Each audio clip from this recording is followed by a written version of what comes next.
objectif divin. Décider de lui être agréable en tout, de lui former une armée de se réveiller pour le disciple-là des nations. Oh, alléluia, alléluia.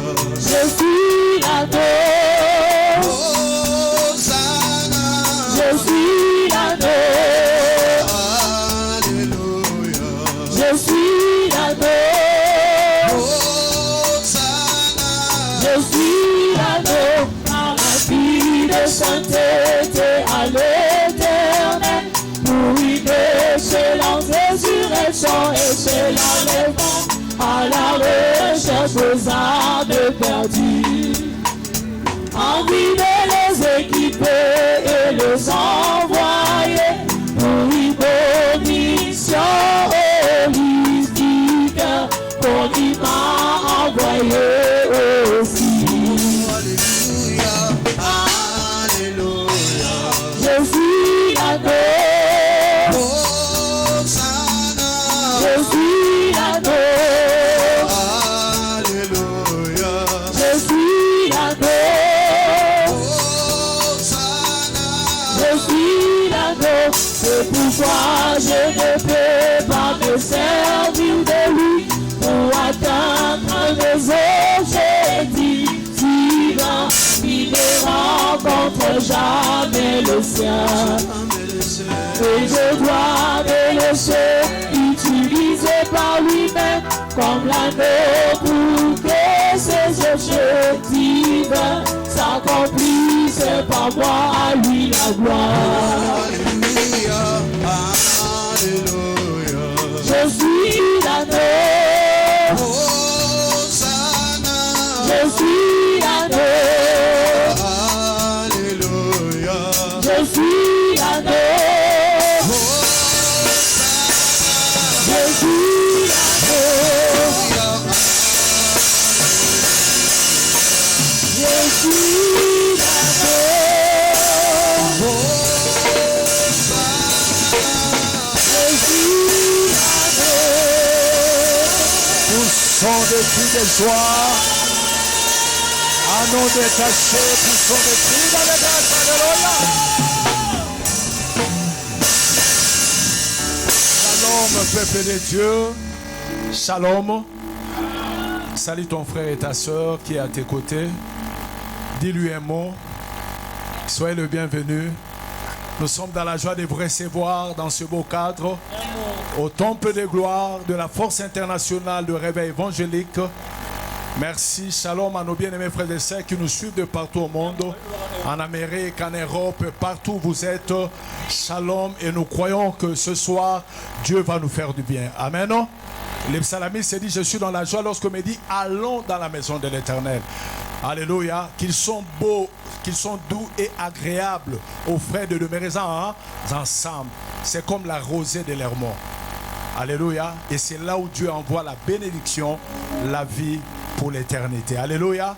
Est-ce qu'on peut acclamer notre Dieu pour des moments que nous allons passer dans sa présence autour de sa parole. Alléluia. Bien-aimé, c'est un jour nouveau. Et il y a un instrument que Dieu va utiliser ce soir. C'est un bon frère que j'aime beaucoup. Il aime Dieu. Il a le fardeau pour les âmes. Il sert son Dieu ici à l'église. Il est là sous le pied de l'homme de Dieu. Il est l'un de ses fils spirituels. J'ai l'honneur ce soir de présenter en ce lieu l'ancien Jean-Paul. On acclame le Seigneur. L'instrument va nous communiquer. L'ancien Jean-Paul Bakoutou, Betamo Lolo, Papa Jean-Paul. Merci. Est-ce qu'on peut acclamer encore très fort pour le Seigneur? On acclame très fort pour le Seigneur. Il est digne d'être acclamé. Lui qui nous a appelés ce soir dans sa présence. Prions le Seigneur. Éternel Dieu Tout-Puissant, le Dieu d'amour, le Dieu vivant. Nous sommes là ce soir pour toi, Seigneur. Tu nous as choisis, tu nous as appelés ce soir, Seigneur, afin que nous puissions venir dans ta maison pour écouter la bonne nouvelle. Je commence ce moment entre tes mains, Saint. La Bible dit c'est poussé par l'Esprit que les hommes ont parlé de la part du Seigneur. Le Saint-Esprit de Dieu, donne-moi la méthode et la facilité pour transmettre le message de ce soir. J'ouvre l'entendement spirituel de ton peuple et je détruis tous ceux qui ne confessent pas le nom du Seigneur Jésus-Christ en Seigneur. Ainsi que j'ai prié. Amen. Mettez-vous assis. On acclame très fort pour le Seigneur. On acclame très fort pour le Seigneur. Mes bien-aimés, je bénis le Seigneur, mon Dieu, lui qui m'a donné la vie et la force. On peut interpréter, ça fait.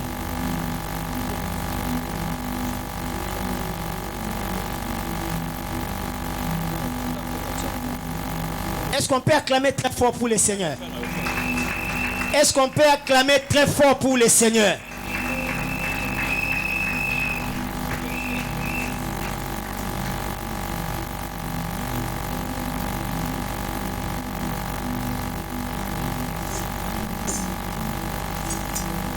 Je dis, j'ai remercié mon Dieu, lui qui m'a donné la vie. Je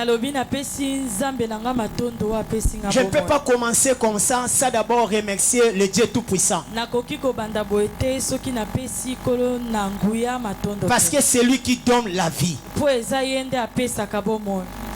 Lui qui donne la vie. Je dis merci au Seigneur mon Dieu. Je dis aussi merci à mes parents spirituels. Mon révérend docteur Freddy Bikomba. Si nous sommes debout comme ça devant vous pour parler de la part de Dieu, parce qu'ils ont fait un grand travail. Nous sommes formés. Nous sommes formés. Nous sommes laissés utiliser par Dieu en travers ses serviteurs. Voilà pourquoi aujourd'hui nous sommes devant vous pour parler de la part du Seigneur. Je dis merci à mes parents spirituels. Je vous dis aussi merci. Parce que ce soir vous êtes venus écouter la parole de Dieu. Mais bien aimé, ce soir Dieu va nous faire du bien. Je dis Dieu va nous faire du bien.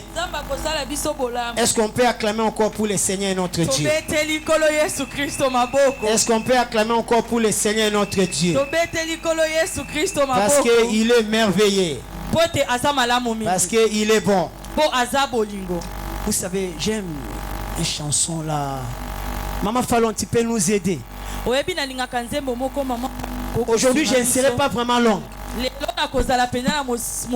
J'aime beaucoup aussi chanter pour le Seigneur Dieu Tout-Puissant.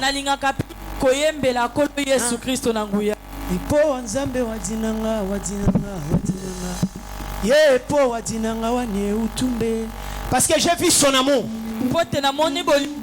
J'ai vu son amour. J'étais mort. J'ai dit que j'étais mort. Et Jésus m'a ramené à la vie. Et si j'ai vu aujourd'hui, je suis devant vous, c'est à cause de son amour.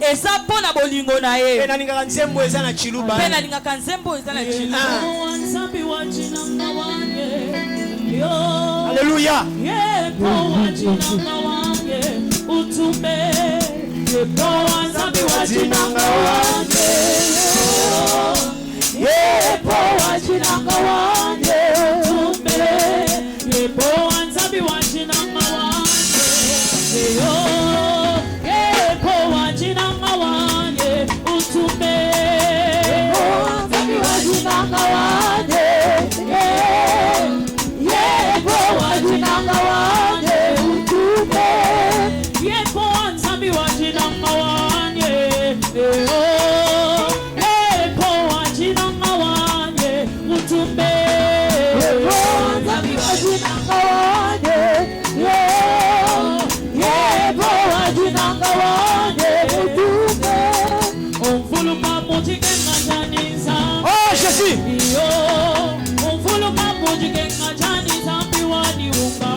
Merci, merci. On acclame très fort. Son amour n'a pas de fin pour moi. Son amour n'a pas de fin pour nous. Celui-là, c'est Jésus. On acclame très fort pour le Seigneur. Mais bien aimé, le thème que Dieu a mis dans mon cœur pour partager avec vous les enfants de Dieu,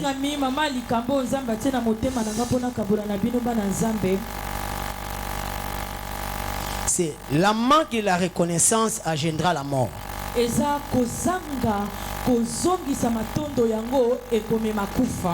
La manque de la reconnaissance engendra la mort. Est-ce qu'on peut acclamer pour le Seigneur Dieu Tout-Puissant? La manque de la reconnaissance. Je répète encore. La manque de la reconnaissance engendra la mort. Engendra la mort. Est-ce qu'on peut acclamer encore pour le Seigneur?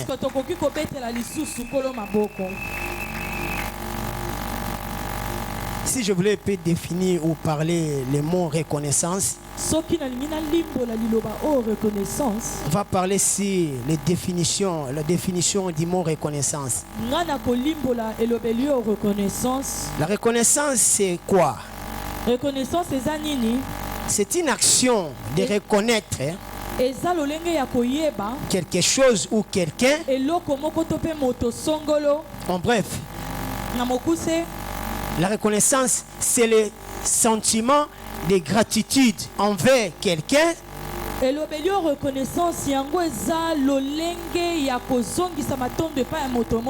pour un service rendu ou un bienfait. C'est ça la définition de reconnaissance. Est-ce qu'on peut acclamer pour le Seigneur Dieu Tout-Puissant? Prenons nos Bibles. Exode chapitre 32. Exode 32. Esther, tu peux nous aider pour lire la parole de Dieu. On acclame très fort pour le Seigneur.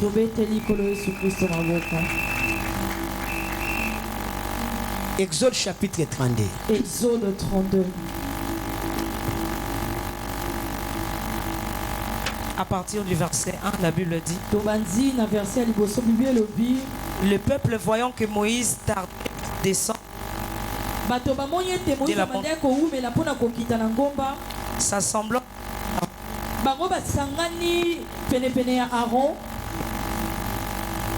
et leur dit: allons, fais-nous un Dieu qui marche devant nous,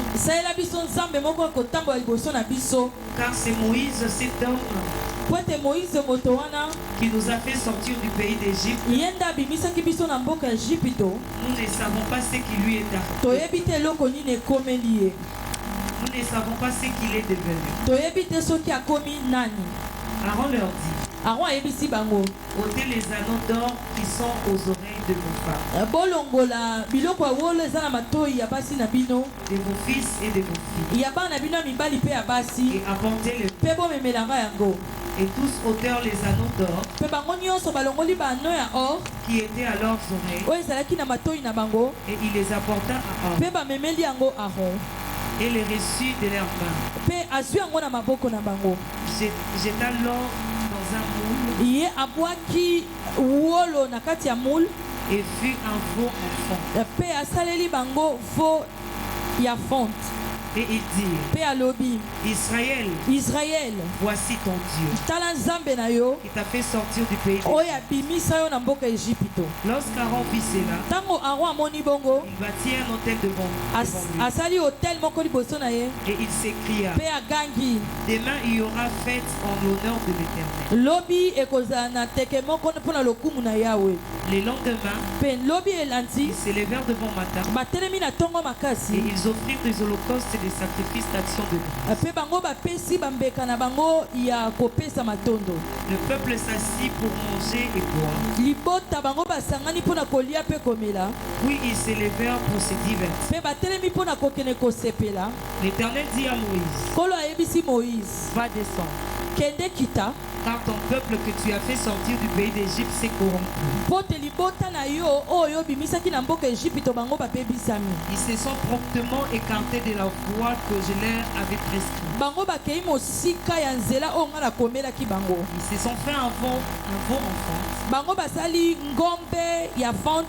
Et ils se sont prosternés devant lui. Ils lui ont offert des sacrifices.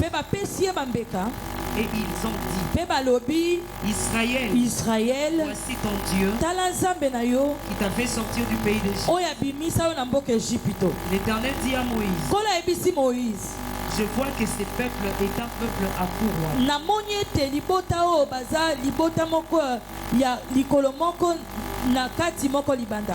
Maintenant laisse-moi. Ma colère va s'enflammer contre eux. Et je les consumerai. Mais je ferai de toi une grande nation.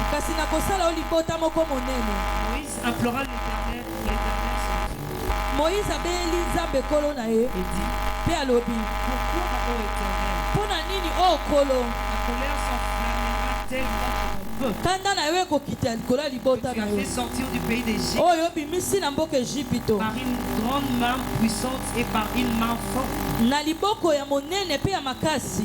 Pourquoi les Égyptiens diraient-ils? Pona nini bayi Ejipito bakoloba C'est pour leur malheur qui les a fait sortir. eza pona libebi na bango nde abimisaki bango C'est pour les tuer dans le montagne ezalaki mpo boma bango na ngomba et pour les exterminer dessus la terre. asilisa bango na se ya mabele. Reviens de l'ardeur de ta colère. Reviens de l'ardeur de ta colère. zonga kolo kosopakanda na yo te Et récompense du mal que tu veux faire à ton peuple. mpe kosala mabe na libota na yo te. Souviens-toi d'Abraham, d'Isaac et d'Israël. kanisa Abraham, Isaac mpe Israel Les serviteurs auxquels tu as dit, basali na yo esika oyo olobaki na bango en jurant par toi-même, mpe yo ojuraki na yo moko bulukisa lokola minzoto je likolo donnerai à vos descendants okopesa bakitani na bango tous ces pays dont j'ai parlé, bamboka nyonso oyo bandaki kolobela et ils les posséderont à jamais. mpe bango bakowumela kati na yango libela na libela. Et l'Éternel s'est répandu du mal qu'il avait déclaré, mpe kolo ye azongi nsima na mabe oyo akanaki kosala vouloir faire à son peuple. kosala libota na ye. Moïse retourna et descendit de la montagne, moïse ye abaluki mpe azongi na ngomba les deux tables du témoignage dans sa main. bamesa mibale ya matatoli na maboko na ye. Les deux tables étaient écrites de deux côtés. babuku wana mibale ekomamaki ngambo na nsima na ngambo. Elles étaient écrites de l'une et de l'autre côté. yango ekomamaki esika mosusu mpe esika oyo elandi yango. Les tables étaient l'ouvrage de Dieu. babuku wana ezalaki makomi ya nzambe Et l'écriture était l'écriture de Dieu, mpe ekomami wana ezalaki kokoma ya nzambe. gravée sur les tables. yango ebetamaki ndanga na babuku wana. Josué entendit la voix du peuple. yoshua ayoki mongongo ya libota Il poussait des cris. mpe bazoganga makasi. Merci. Josué a entendu la voix du peuple. Il poussait des cris. yoshua ayoki mongongo ya libota oyo babandaki koganga makasi. Écoutez bien la parole de Dieu. yoka malamu liloba na On va Nzambe. lire la parole de Dieu parce que nous sommes dans la maison de Dieu. tokotanga maloba Parce que je ne peux pas commencer comme ça, sans d'abord lire ce que Dieu a mis dans mon cœur. mpo nakoki kobanda boye te soki na Ce soir, je ne serai pas vraiment longue. nalobi ete na poko alona kozala penza molai Mais sois attentif. me kasi yo pesa matoi na Nous yo lisons la parole de Dieu. biso tozotanga maloba na Il faut nzambe comprendre. esengeli ososola yango. Josué a entendu les cris. yoshua ayoki koganga ya libota na ye. Allons-y.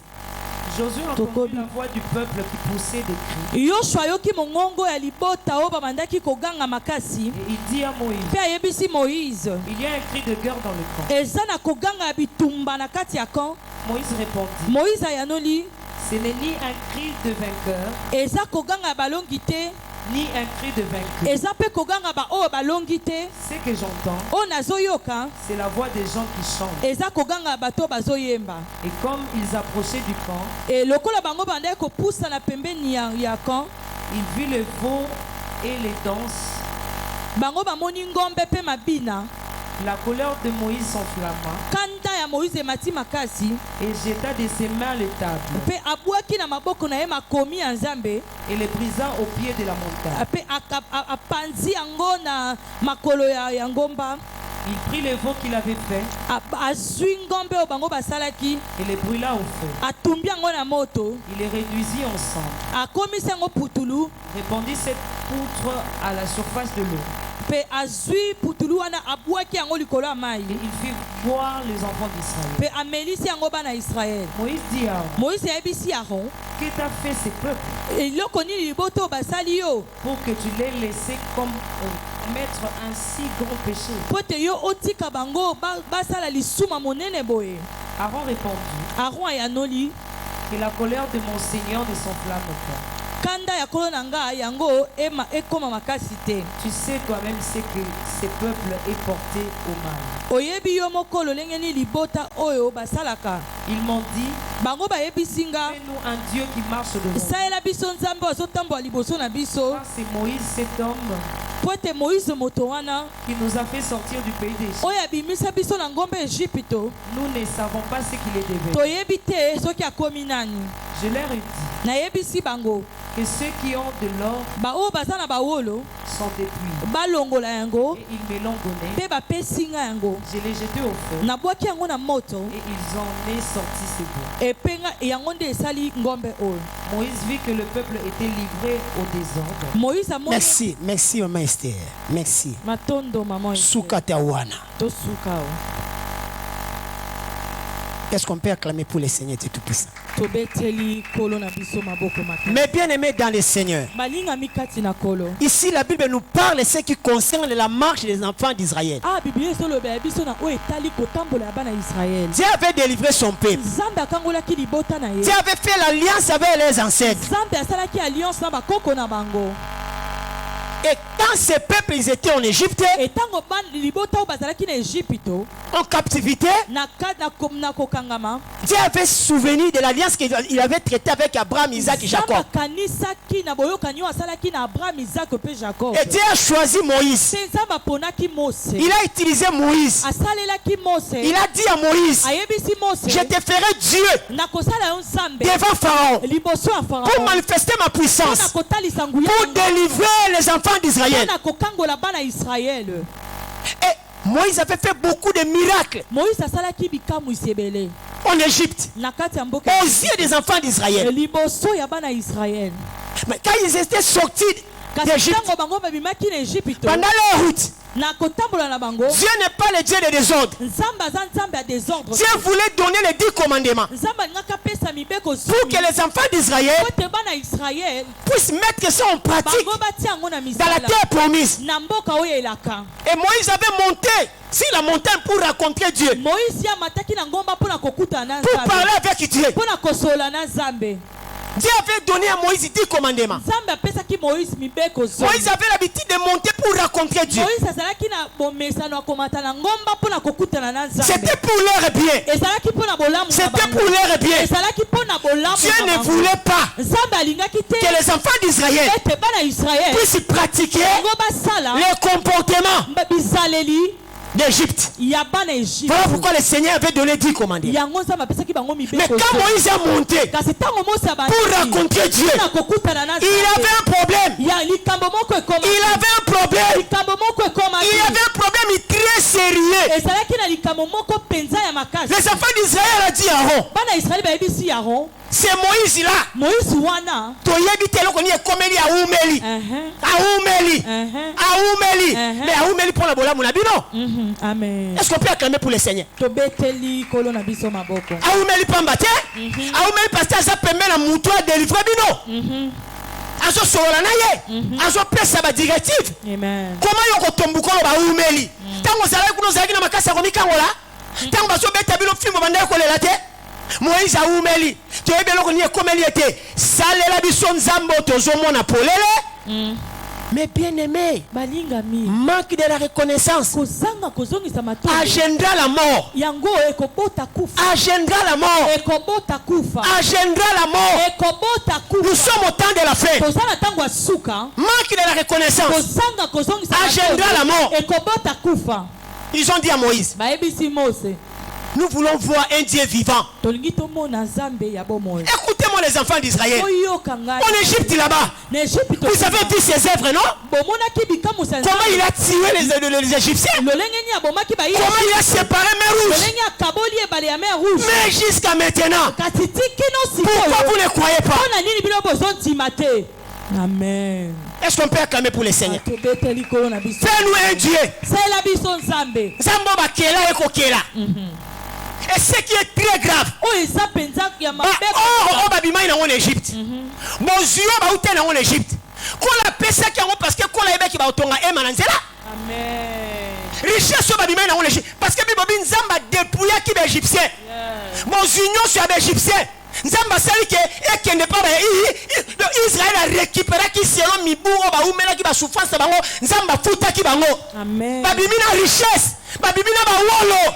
Mais yoka makambe sami na nzela babitang bakomi na nzela bayebisi Aaron salela biso nzambo azomonana. Et ce qui est très grave, Aaron zi bawolo na biloka matoi na bango asali mwana asali vodo asali keko ngombe vodo. Et bakomi ko binela ye bakomi ko tourner yonde muto bimisi biso yonde ko na biso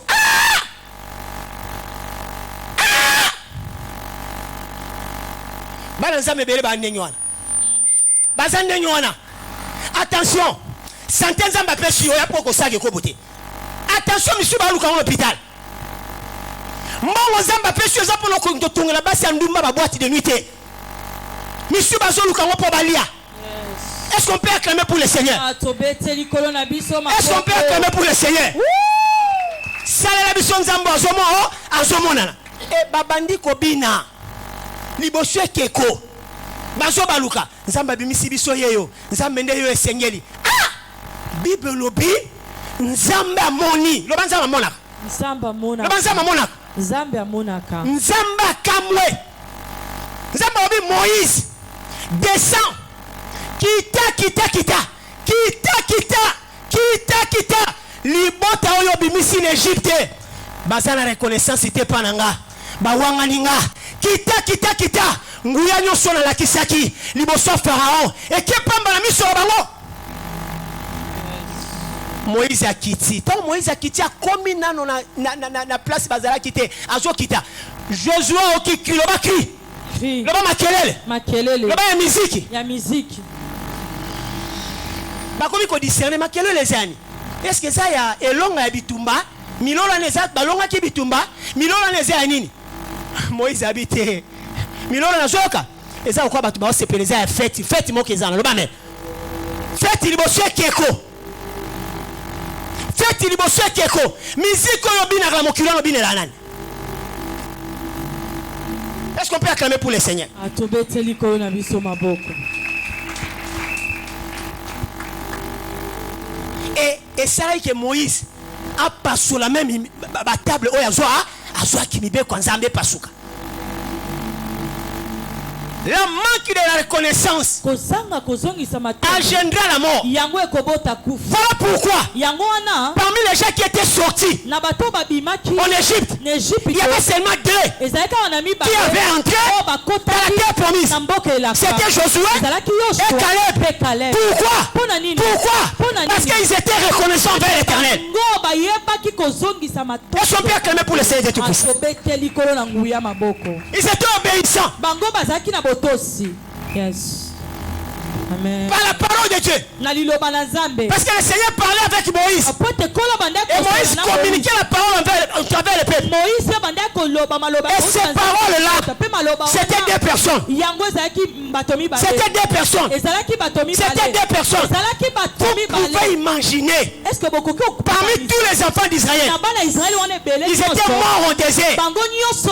Ils étaient morts bango Le nyonso Seigneur avait juré. Nzambe akala Il a dit, ils n'entreront pas. alobaki bakokota Ils n'entreront pas. bakokota te C'était seulement deux personnes ezalaki bato mibale qui étaient sauvées. nde babiki C'était Josué ezalaki et Caleb. Est-ce qu'on peut acclamer pour les saints? tobeteli ko na biso maboko La manque de reconnaissance kozanga kozongisa agenda la mort. ekobota kufa Prenons nos Bibles. tozwi babiblia ya biso Deutéronome chapitre 29. Deutéronome 29 Lisons la parole de Dieu. totangi liloba na Nzambe. Est-ce qu'on peut acclamer encore pour le Seigneur? Wouh! Gloire au Seigneur. Amen. Ah, nazoyo au côté mawa. Liloba Nzambe non, betela kolo maboko. Est-ce qu'on peut acclamer pour le Seigneur? C'est ça la parole. Est-ce qu'on peut acclamer pour le Seigneur? Amen. C'est Deutéronome 29. Deutéronome Voici les 29. paroles de l'alliance que l'Éternel ordonna à Moïse. Voici. Allons-y. Tala maloba boyokani oyo kolo apesaki na Moïse. Traité avec les enfants d'Israël et de Moab. Mpona kopesa yango bana Israël na mboka ya bamoabe. Outre l'alliance qu'il avait traitée avec ceux de Horeb. kolongola alliance oyo asalaki na bai Horeb. Moïse invoqua tout Israël Moïse abengaki bana nyonso ya et Israël leur dit: mpe ayebisi bango Vous avez vu tout ce que l'Éternel a fait sous vos yeux. bomoni nyonso nzambe asalelaki bino Écoutez na un peu. miso na bino. Vous avez vu ce que l'Éternel a fait sous vos yeux. bomoni oyo nzambe asalaki na miso na Laissez-moi un peu expliquer le livre de l'Éternel. tikanga na limbola mo moke buku ya Moïse a écrit 5 livres. Moïse akomaki ba Genèse. 5 Genèse, Exode, Lévitique, Lévitique, Deutéronome Deutéronome et Nombre. et Nombre. 5 livres. Eyaki ba Mais buku mi Deutéronome, kasi Deutéronome c'était la répétition de la loi. yango ezalaki kozongisa mibeko C'est divisé en 3 parties. yango ekabolami na biteni Il y a 3 discours de Moïse dans le livre de l'Éternel. eza na badiscours misato ya Mose na buku ya Est-ce qu'on peut acclamer pour le Seigneur Dieu Tout-Puissant? tobeteli kolo maboko Est-ce qu'on peut acclamer pour le Seigneur Dieu Tout-Puissant? tobeteli kolo na nguya maboko Est-ce qu'on peut acclamer encore très fort? tobeteli kolo na nguya Est-ce qu'on maboko peut acclamer encore très fort? tobeti maboko makasi. Premier discours c'était Bakanisa Oyo Nzambe asaleli bango. Yes. Deuxième discours ezalaki Batos Alliance. Yes. Troisième ezalaki Batia na misala loba men. Amen.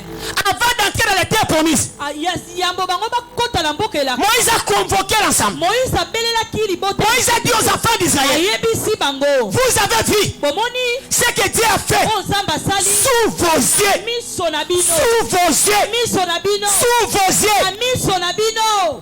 Continue. Tokobi. Dans le pays d'Égypte, à Na, Pharaon, na mboka ya Egypte na Pharaon à tous ses serviteurs mpe na basali na ye nyonso et à tout son pays. mpe na mboka na ye mobimba Les grandes épreuves que tes yeux ont vues, baepreuve minene oyo miso na yo emoni ces miracles et ces grands prodiges. bamiracle mpe baprodige oyo bomoni Mais jusqu'à ces jours, kasi kino lelo oyo l'Éternel ne vous a pas donné un cœur pour comprendre, nzambe nano apesi bino motema ya kososola te des yeux pour voir, miso mpo na komona des oreilles pour entendre. matoi mpo na koyoka. J'ai été conduit pendant 40 années dans le désert. nga nakambamaki pendant 40 années na désert.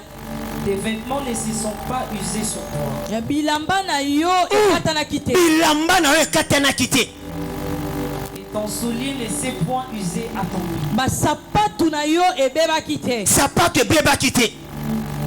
Vous n'avez point mangé de pain, boliaki lipa te et vous n'avez point bu ni vin ni liqueur, bomelaki vino te to mpe masanga makasi te afin que vous connaissiez po ete bino boyeba que je suis l'Éternel votre Dieu. nga naza nzambe na bino.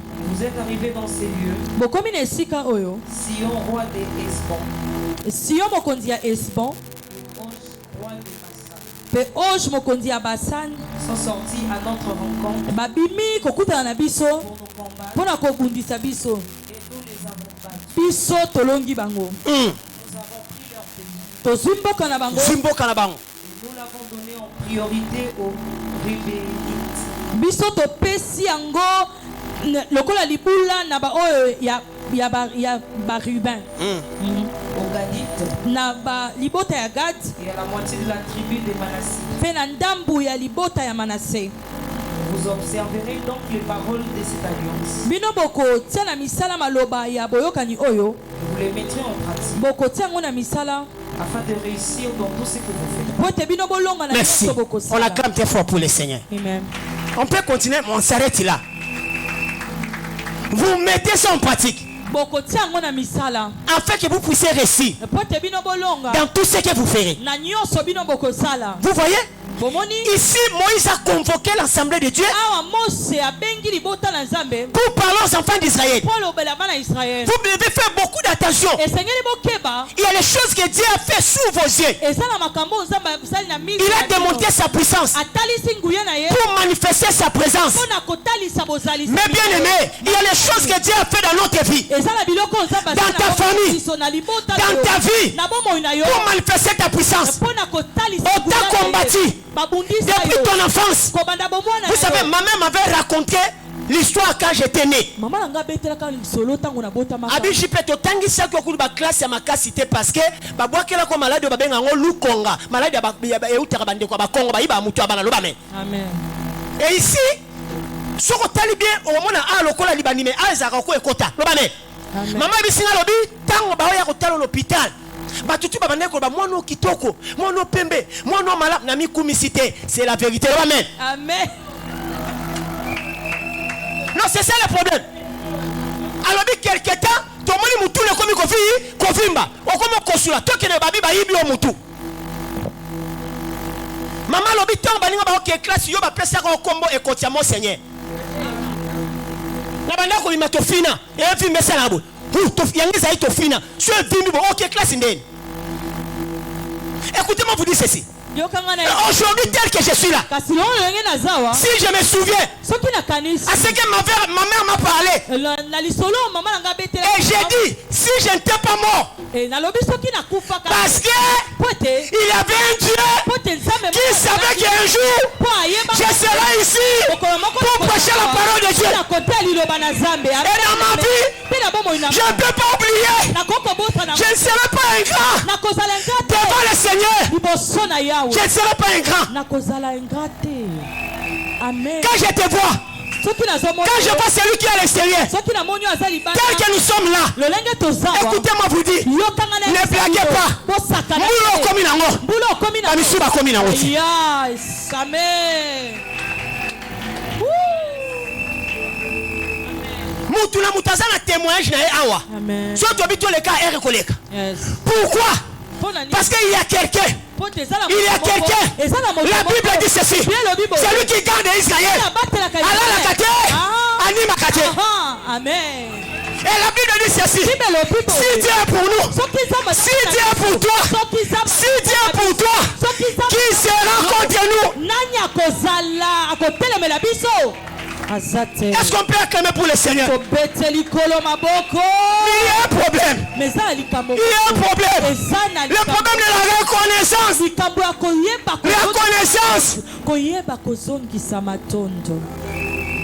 Reconnaissance. Reconnaissance. Grand frère m'a parlé. JP. Obela pasi mo babenga ngo kitutu. Alobi to simba yo. Okoma déjà malina makolo maman ça a été papa a été. Abi JP batcho na mukongo. Tobi Seigneur, to kunda Jean Paul, maman zate papa zate, les qui n'habitent ko malina makolo bamen. Quand on me raconte toutes ces histoires, ma façon de se comporter devant Dieu, ma façon de servir Dieu, c'est la reconnaissance envers l'Éternel. C'est la reconnaissance envers l'Éternel.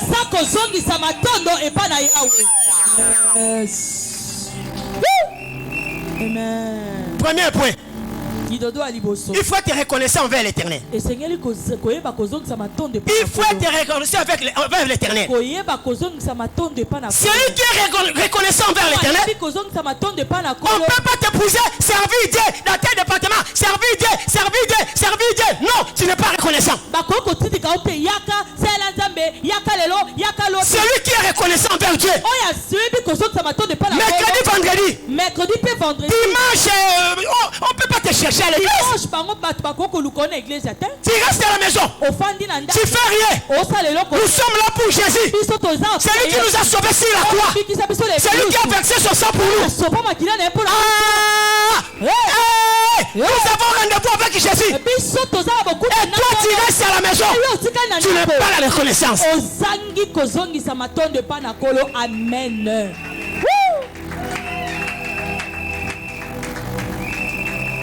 L'homme de Dieu. Si tu as de la reconnaissance avec l'Éternel, l'homme de Dieu ne peut pas vous chercher. Il ne peut pas vous supplier. Venez servir Dieu. Venez servir Dieu. Non, non, non. Non, non, non. Je vais te parler. Il y a un homme. Son nom était qui? Bartimée. Quand Bartimée a reçu son miracle, il ne voyait pas. Et l'homme a dit, sauter. Il ne voyait pas. Pendant des années, quand Jésus est passé, Bartimée a crié, le Fils de Dieu, aie pitié de moi. Aie pitié de moi. Aie pitié de moi. Aie pitié de moi. Le Seigneur a écouté. Il a dit à Bartimée, Oina Sanoni. Alors, bina mona lisusu. La nanga bien. Abina mona lisusu. Alors, bina mona te bino usuka kana lingina mona te. Loba lisusu. C'est que Bartimée banda komona. Événement monde yaki et bomi emisu. Est-ce que je comprends? Yango tanga kutena kola lobi na mona lisusu. Yokana bisao. Et loko bungisi kola capable à zong cela. Amen. C'est que tu as perdu. Oh bungisi. Dieu est capable de te remettre. Amen. Ne vis pas par les inquiétudes. Parce que Dieu est puissant. Dieu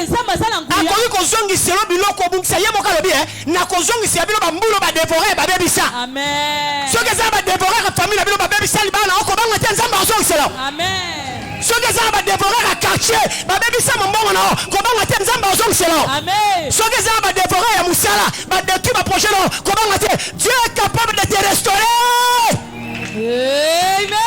Est-ce qu'on peut acclamer pour le Seigneur? La reconnaissance.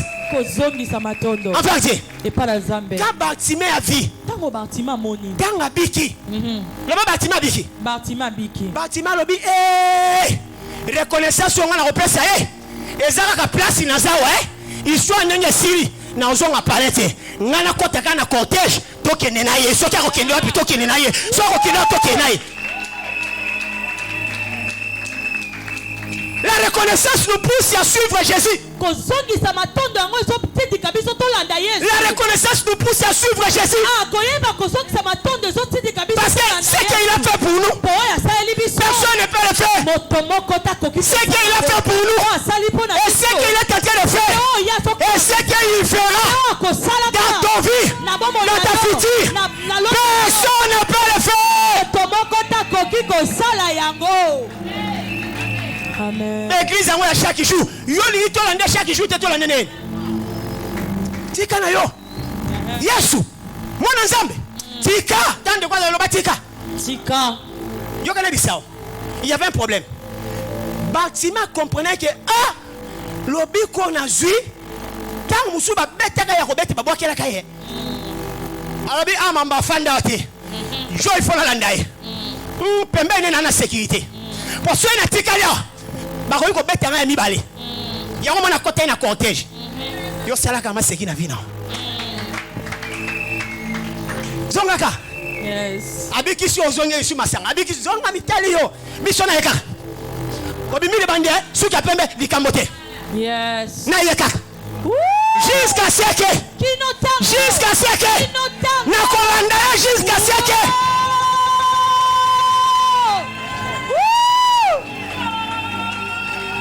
Écoutez-moi vous dire ceci. Nous courons derrière le temps.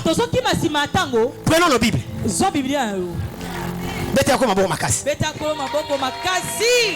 Alléluia.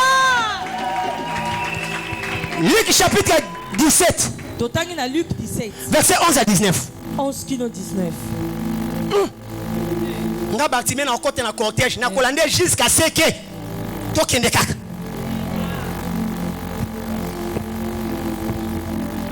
Jésus s'est rendu à Jérusalem. Passé entre la Samarie et la Galilée. Comme il entrait dans un village,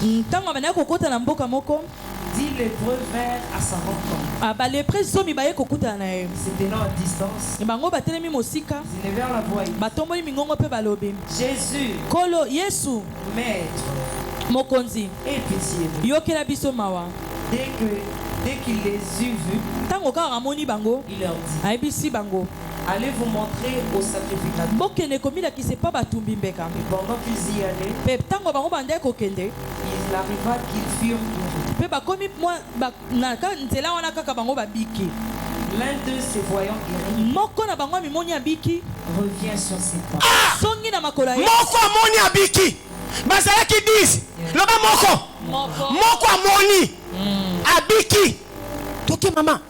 Glorifions Dieu à haute voix. Pe akumisi nzambe na mongongo. Loba à haute voix. Na mongongo ma. Loba glorifions Dieu.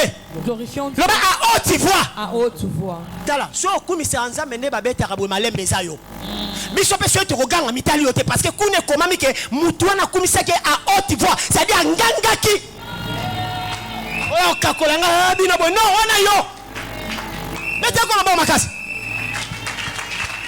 Mais c'est ça non. So yo beta kabwe. Eza yo. So yo alléluia. Azala batika na sauter. Yes. Mais c'est ça non. Ah. Parce que bato batanga la Bible était. Bozo ça va débat, na makambo bo comprendre ici. Il faut tanga la Bible. C'est là où notre père spirituel nous dit, Jean-Paul, lis la parole de Dieu. Vous devez lire la parole de Dieu. Un engagé qui ne lit pas la parole de Dieu, on est là au père sabatouté. Yes. Amen. Allons-y. Il tomba sur sa face au pied de Jésus Il tomba sur sa face Na makolo na Yesu. et lui rendit grâce. Pe azongiseli ye matondo. C'était un Samaritain. Ezalaki na mboka ya Samarie. Jésus prenant la parole et dit, Yesu azwi maloba pe alobi. les 10 n'ont-ils pas été guéris? Ba o mususu wana zomi bango babikaki te. Et les 9 autres Pe 9 wana mususu sont-ils? baza wapi?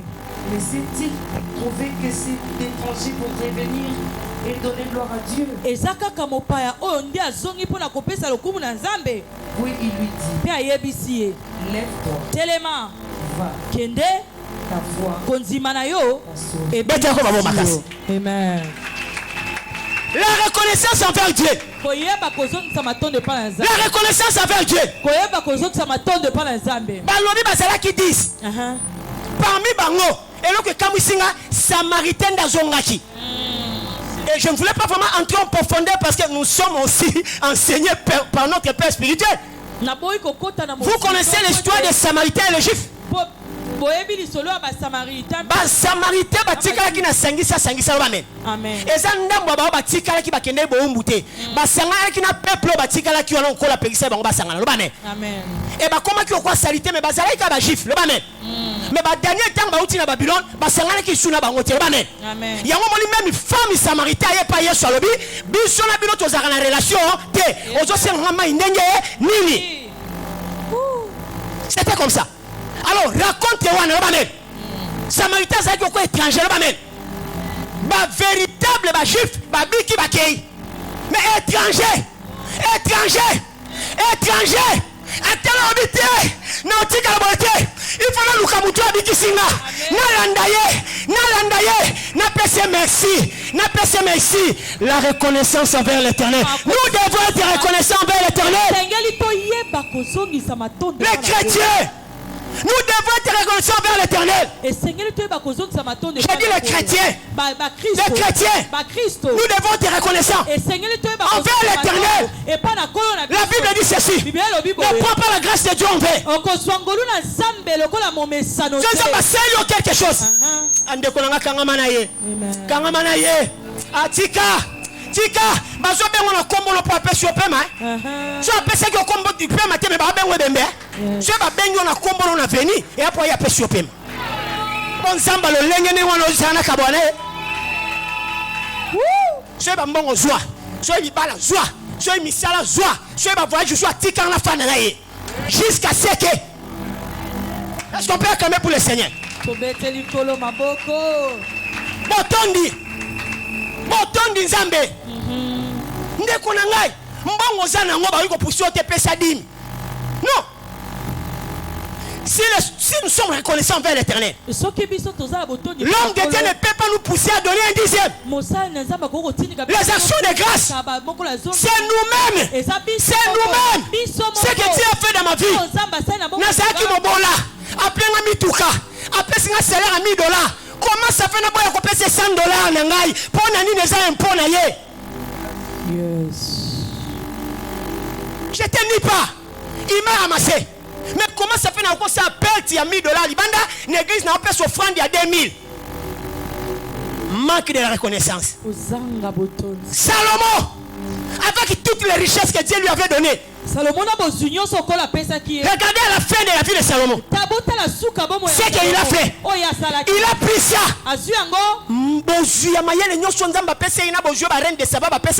Salomon a ligné ma femme étrangère. A tongeli bango banzambe, a tongeli banzambe na bango ba temple. Na bozu nzamba pesa qui. L'homme de Dieu cherche l'argent pour construire. Toi tu prends l'argent, tu sors avec des chaînes, tu vas en boîte de lui. Au lieu d'amener l'argent ici pour construire à Dieu, tout ça c'est la manque de la reconnaissance envers l'Éternel. Est-ce qu'on peut acclamer pour les Seigneurs?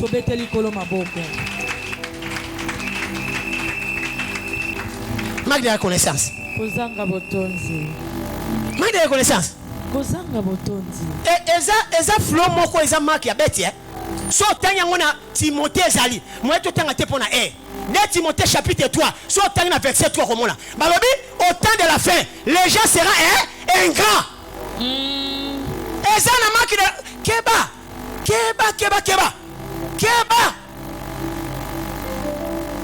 Deuxième point, je vais aller très vite. Nous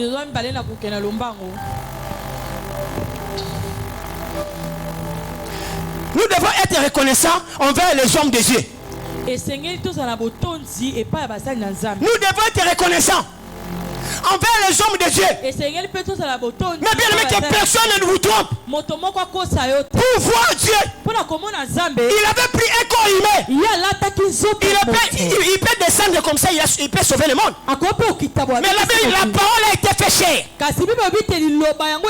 C'était Jésus. Et avant que Jésus puisse aller au ciel, il a choisi les apôtres. Il a appelé. Il les a envoyés. Écoutez-moi vous dire ceci. Vous devez être reconnaissant envers les hommes de Dieu. Le travail qui est fait pour nous ici dans cette église, il ne faut pas parler les mains des serviteurs de Dieu. Il faut être reconnaissant. Je suis mon ami papa Libanda. Mboule Zobeta. Bilambe Poli. Alors le col en Zamba et Bisaki. Que Libote fait du Malambula. Il n'y a pas que Bimabonde après la Libote. Et papa Abonde. Alors tu vois. Natemakia. Nabengi frère mon abi. Dans la dégâts sacrifice. Moutateli banda tongo ti héroyo mais bien aimé, il faut faire beaucoup d'attention. Il faut être reconnaissant envers l'homme de Dieu. Je vais aller très rapide. Le temps est déjà passé. Vous savez, Diata, Miram, même grande sœur de Moïse, Myriam, il était frappé par lèpre. Pourquoi? Il avait critiqué Moïse. Parce qu'il a reconnaissance et pas Moïse. Comme Matanangomba, Kokita, sacrifice, Malil Nazamba Kokima, Kokende Pon. Ah, t'as mon salam Zambé passe le Amen. Le bas ça passe. Mon salam Zambé a s'est quitté. Ne touchez pas mes ouais, ne faites pas du mal à mes porte-paroles. Nous devons être reconnaissants envers le couple pastoral. Ce que les hommes de Dieu font pour nous. Leur temps. Pour nos délivrances. C'est pas facile. Et toi tu sors. C'est lui qui t'avait imposé les mains pour que tu puisses recevoir ta délivrance. Et tu as eu la délivrance. Et tu sors là-bas. Et tu commences à l'inciter. Et tu commences à parler les mains de ta femme. Peut-être qu'il est innocent. Manque de la reconnaissance engendra la mort. Nous devons avoir reconnaissant envers les hommes de Dieu. Les instruments que le Seigneur utilise. Est-ce qu'on peut acclamer pour le Seigneur? Ça c'est quand c'est un point. Deuxième point. Yes. Nzambe. Les mots disent ah frère Jean-Paul Yopé n'a dit papa sacrifice quoi ça blague terre. Pas pour ça nous te yaka. Toi batu ko. Toi batu na ti batu nyonso. Pour ça nous te kangi. Baninga ba sabo na sala te pona sambu sa papa na ngati na sambu sa église te na kangi. Yo bima uno ko tonga Saint Jean-Paul Dieu va te frapper. Amen. Vous devez avoir reconnaissance. Même envers les anciens. Le diacre. Commencez par lui-même, l'homme de Dieu, la visionnaire que Dieu a établi dans cette église. Pasteur Nabiso a senga raté. Pasteur Nabiso qui n'a pas d'accord. Tu as un comportement à collabo ya memi angoti na mama Nzambe bakisami. Yo zo ya pasteur a senga. Yo ko ke tobi papa jouer loko bo me la taji. Oko ke tobi papa jouer la mba bolata. Il fait senga. Mais non. La reconnaissance. Papa, cause à travail aux autres salles. N'a le loko peut sauter joie tabo mélagie. Est-ce qu'on peut acclamer pour le Seigneur? La reconnaissance envers les hommes de Dieu. Troisième point. Nous devons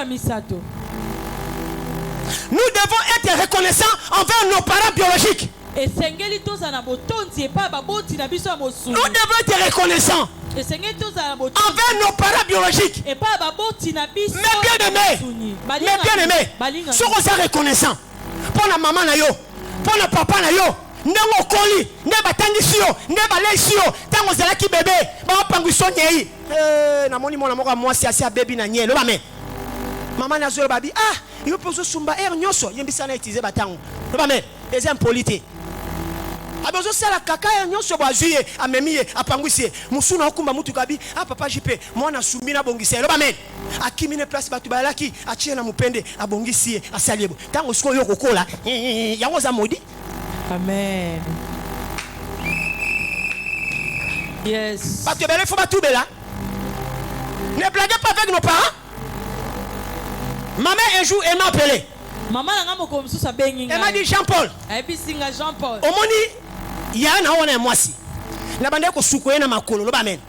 Papa no sa ki ne lokote na sukoye na makolo na ngao. Ba sente. Abenga mu comme ça abi au moni okuna sana Londres. Zemine e compliquant la bande ko fana makolo likolo ba tianga kaka bona utaliwa. So makamba boyo koli. Pour sommer la maman no lipa, il faut bon de la kao. Papa na okinza sunganga. Pose maman na mbongo te. On sa reconnaissait te? Zangi botonzi. Amen.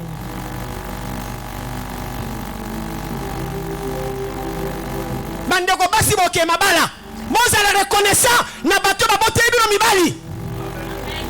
Non. Non. Il faut qu'on linga maman mobali na yo. Bande ko mibali pe boko bala. Moza la reconnaissant na maman abote li au vrai chéri, abote li au vrai chéri. Ça reconnaissant na ye. La maman bokilo, abote la mo sikitoko. Éducation madame, azo ta liputa o super olata. Yote, yo zo pesa mbongo na ba makango, maman bokilo ozamabe. Amen. Ozamabe. Aimez nos parents. Sunga baboti. La Bible dit ceci. Honore ton père et ta mère afin de vivre longuement. Celui qui maudira son père ou sa mère sera puni de mort. Lévitique, Esa. Mais elle qui est le bamé. Sera puni de mort. Ma parent.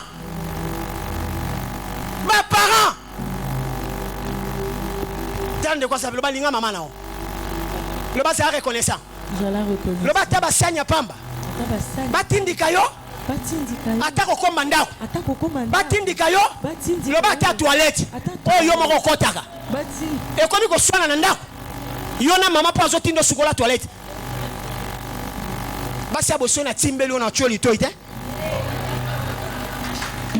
Yo kanga bien na bali na nuté. Na oloba na bali na nuté.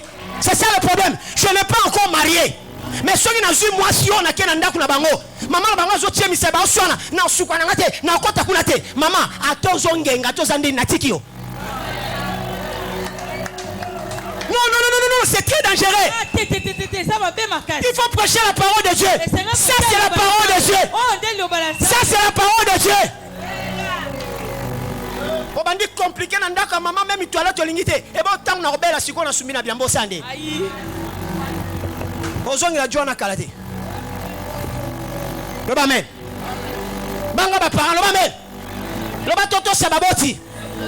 Tolinga bango. Na bandai na ba parents spirituels na ba parents biologiques. Maintenant pour terminer, le bamen.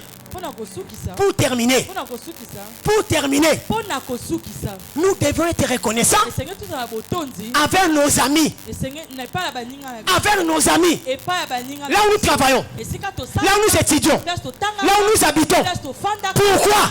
Parce que Dieu est esprit. On ne peut pas voir Dieu. Pour que Dieu puisse accomplir sa promesse, il va utiliser toujours quelqu'un. Et il faut faire beaucoup d'attention à les instruments que le Seigneur passe.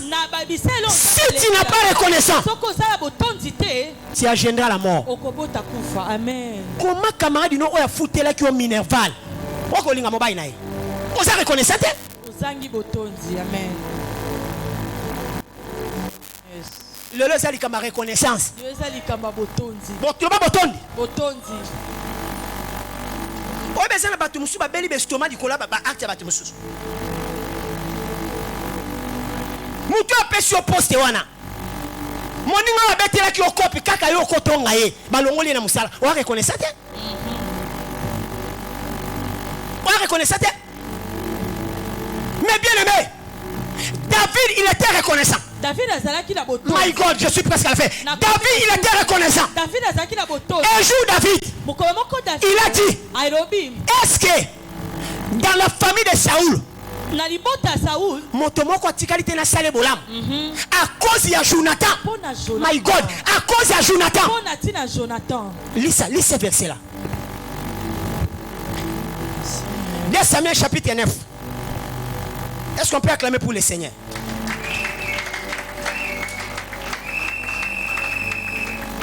Deux Samuel chapitre 9.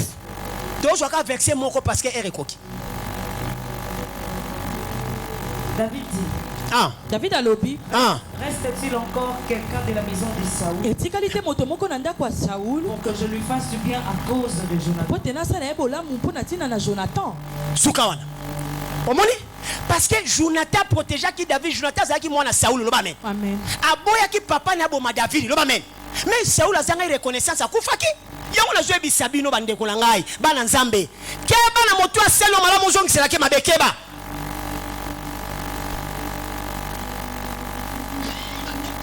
Attention. J'ai dit à quelqu'un dans ma famille. J'ai dit, tu sais, je fais comme ça. Mais on se sent que c'est la même chose. La Bible appelle sur merci. Et ça, la batu musu sala bolam. Bazong sala magayo kana bisao. Ko sala batu bolam po bazong sala bolam te. Sala batu bolam po nzamba futao. Parce que soko tieli ke pa muta mokilo kozala desi. Ozo ba décision on nga ko sunga batu to ile batu musu ba komane wala. Ngana ko sunga isu batu te po na lembi papa ke boko ya ko landa okoya ko copier bango. Bibo bito imiter mokilité. Bibo bi continuer à faire le bien quand nous moissonnera au temps convenable si nous les rachons pas. Yes, amen. David a fandi. Atali place a commis na poste à Zalé nango. Atali bosu à Zalé nango abi. Ah! Le longa na commis boye. Oui, nzamba batelenga, mais nzamba utilisa ki instrument moko. Instrument ngozaki nani? Jonathan. Pourquoi? Tango Saoul a luka bomanga, Jonathan mwana osanini a protéger nga. Nzambe ba mona kete nzamba le kaka na nzela bato. Attention! Ma peke le kayo. Yo mona nzamba. Nzamba c'est esprit, mais en réalité dans l'homme c'est l'esprit. David a tellement chose à l'un. Habité, na otika la boité. Atene na lobi. Est-ce que mutumoka tika était na famille à Saoul? Na sale bolamu à cause de Jonathan. David a sala qui reconnaissant envers Jonathan. Bino bosaka naka. Tala, yo mutopesa ba tu continuer ko pesa. Yo mutoleisa ba tu continuer koleisa. Mukolo mo ko futao. E futao. Kolela te ko futao. Yoka. Tango David a bengi, il y avait un problème. Na ville wana Jérusalem ba boite ba bande ko kota te lo ba men. Ba tu ba bukala makolo ba bande ko kota te. Mais jour wana reconnaissance c'est le woli mutu na le débat. Reconnaissance c'est vous qui loi. Reconnaissance c'est quand ici mutu na ville ba boite ba bande ko kota te. Afandi na mesa abandi ko lia na roi David na ina bisande ko moko. Nzamba ko kanisa yo. Nzamba ko tiko boite. Nzamba ko memo quelque part. Nzamba ko memo quelque part. Amen. Reconnaissance est brisé mon beko. Et bon ngana. Ngana yo. Kaka bato basunga biso. O balukelie. Tala muta kokate. Muta sana ba défaut. Keba. Nzambe kanda koka. Yango bibo bitamba fungoli livre, likona se muta obimalete yemo ka lobi tikanga na kende. Doza bato. Zala reconnaissant. Na camarade no na mona classe mu comment sombela ko ataji à 1000 francs. Yoka le bisa, yoka secret. Yoka secret. Lingaka moto azo peso na tanga pasi que tango komi déjà na bozuba ela o. Écoutez le côté. Obine na ça.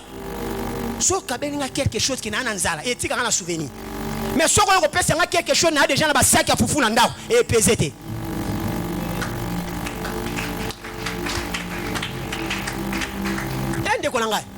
Si on a beau temps à l'université, boyo kanibé, yo kutu muto proposa ke o bonde ni mwana bato boy boy ti andimi.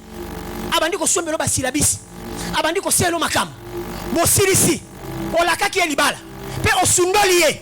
O le kutu benge na malembo ba petio mo ninge zawana. Ngana moni vuma na zuili ni mususu yote.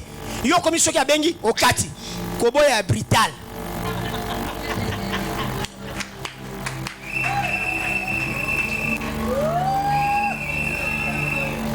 Mukolo moko ndeko mo abeyinga na sisi na oke na suku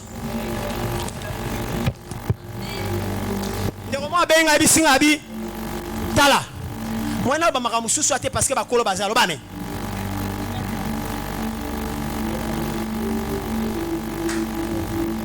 abi yana wana mobile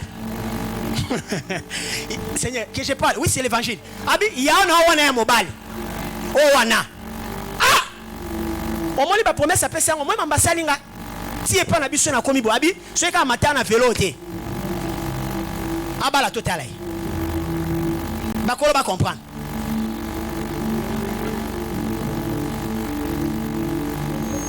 abi lo ba ka mona ngati e ba garçon bele ba temo na malédiction ne wana fi ona tanga zo sukola tikali ni azoloba ye so ka to sana ina mbeto wana te ye oko bonga ndenge nini yaya wana bo tutu ba lokio esili luka papa bonde la pona o comment aventurer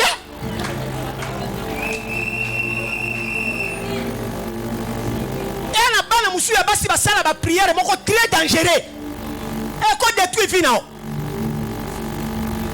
reconnaissance yope mambo sala garçon wana afute londako aselobo ndeko na ngai benga le ba papa ngana vraiment moi to continuer et ça en tout cas na zwinzela nanga yo peso muninga zwinzela na tika rankini te komi rankini ndeni ya bitumba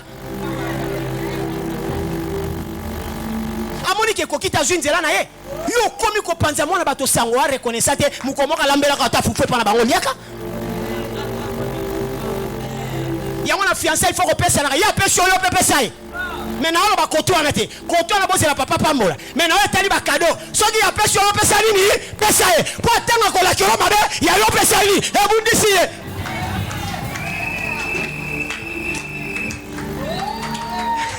la reconnaissance en bref si la terre des vivants nous devons être laisse que le Dieu des révérends d'auteur Freddy Bikomba vous bénisse si Kazamba Bikomba pambola bino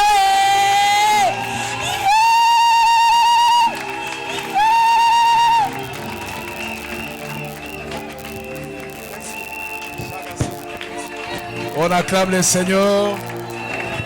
Est-ce qu'on peut pousser des cris de joie? Est-ce qu'on remet ta milolo à reconnaissance? Est-ce qu'on remet ta milolo pour la locomo na Yesu? Non, nazo quand tu es samba lobelio, beta mololo pona lokomunaye. Est-ce qu'on veut qu'on peut pas pona lokomuna nkolo? Zamba za bien. Loba amen. Le manque de reconnaissance engendre là. Engendre quoi? Tokangi biso na biso. Bonde la ganengo kiluloba. Nzamba sunga ozala reconnaissant envers Dieu, envers l'homme de Dieu, envers l'église, envers tes parents biologiques, envers tes amis, na ba relation na yo. Bonde la nengo kiluloba. Soko ozala ki reconnaissant te senga nzambe bolembisi. Que Dieu te pardonne pour l'ingratitude, pour l'orgueil, pour le manque de reconnaissance. Demande pardon à Dieu. Demande à Dieu de te sanctifier, de te purifier. Et prends la résolution d'être reconnaissant. Seigneur, merci parce que tu nous as parlé. Personnellement, je reçu ma part. Aide-moi, aide-nous à être reconnaissant, Seigneur, envers toi, notre Dieu. Que cette reconnaissance nous pousse à te servir dans la loyauté, dans la crainte. Que cette reconnaissance nous pousse à être là, à persévérer, à aller jusqu'au bout. Que cette reconnaissance, Seigneur, envers nos parents, envers l'homme de Dieu, notre pasteur, envers notre église, Fire Ministries, envers nos parents biologiques, envers nos amis, Seigneur. Nous voulons manifester le fruit de la reconnaissance partout où nous serons, au nom de Jésus-Christ. J'aimerais que tu pries pour l'ancien Jean-Paul, l'instrument que Dieu a utilisé. Tout le monde est là pour être un zamba pambola et télémessikozale. Élevons nos voix et prions. Seigneur, merci pour l'ancien Jean-Paul que tu as utilisé ce soir. L'instrument que tu as utilisé pour nous parler, pour nous communiquer ta parole. Bénis sa vie. Bénis son ministère. Bénis ses projets. Bénis sa vie et pourvois tout ce besoin. Tu connais les désirs de son cœur. Seigneur, accomplis cela dans tous les domaines, ô Dieu. Aide ton serviteur, qu'il prospère, qu'il monte encore, que tout le projet de l'ennemi contre sa vie soit voué à l'échec au nom de Jésus-Christ. Bénissons sa vie, Seigneur, et conduis-la sur ton chemin pour avoir une bonne épouse, pour ta seule gloire. Au nom de Jésus-Christ que nous avons ainsi prié. Amen. Merci Mpaka, merci Mpaka. Nous sommes vraiment abondamment bénis. Amen.